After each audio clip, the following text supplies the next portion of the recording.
अस्सलाम वालेकुम, मैं हूं जाहद। आप देख रहे हैं मेरा यूट्यूब चैनल चौधरी वजाहत। खुश आमदीद करता हूं आपको अपने इस चैनल पे। मैं बात करने वाला हूं आज जिन दोस्तों के पास वाइट कार्ड मौजूद है उनके पैसे आना बंद हो जाएंगे जुलाई से।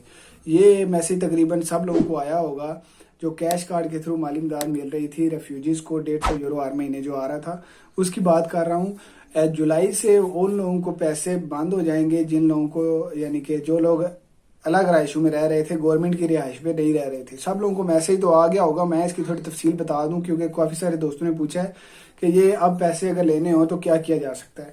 तो सबसे पहले बात कुछ इस तरह है कि आपने जिन लोगों के पैसे आ रहे थे जुलाई से, तो वो उनके पैसे नहीं आएंगे। अगर आप दोबारा पैसे लेना चाहते हैं तो आपको कुछ इस तरह करना होगा कि आपको गवर्नमेंट की रिहाइश को अप्लाई करना होगा जल्द से जल्द।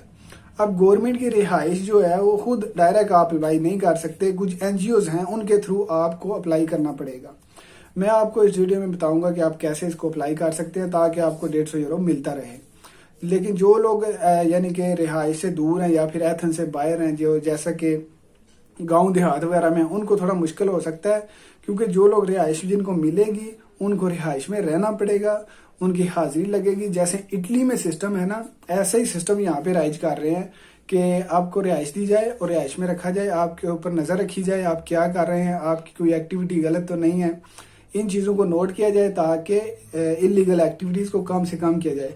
हमारे दोस्त बहुत सारे 2 नंबरों में काम में लग जाते हैं, इस वजह से उनका दिल है कि लोगों को एक जगह पे इकट्ठा किया जाए। यानी कि जैसे सूरियन लोगों को इन्होंने बहुत सारी रिहाइशें दी हुई हैं कि कुछ ज़्यादातर लोगों को उठा के आइसलैंड पे रखा हुआ है, बहुत बड़े बड़े कैंप्स बनाए हुए हैं, वहाँ पे खर्चा वगैरह दे के वहाँ पे रख रहे हैं। तो आपको खास बात ये बताता चलूँ कि जो लोग अपना एनजीओ से रब्ता करना चाहते हैं, मैं एनजीओ की कुछ नाम लिख रहा हूँ, आप इनकी वेबसाइट पे जाके इनसे रब्ता कर सकते हैं, इनसे डायरेक्ट फ़ोन पे भी बात कर सकते हैं और आप इनके दफ्तर भी जा सकते हैं। कोशिश करें ये जो मेन जो एनजीएस है इस्तिया, इसका नाम है इस्तिया, आप इसके थ्रू रिहाइश का अप्लाई करें।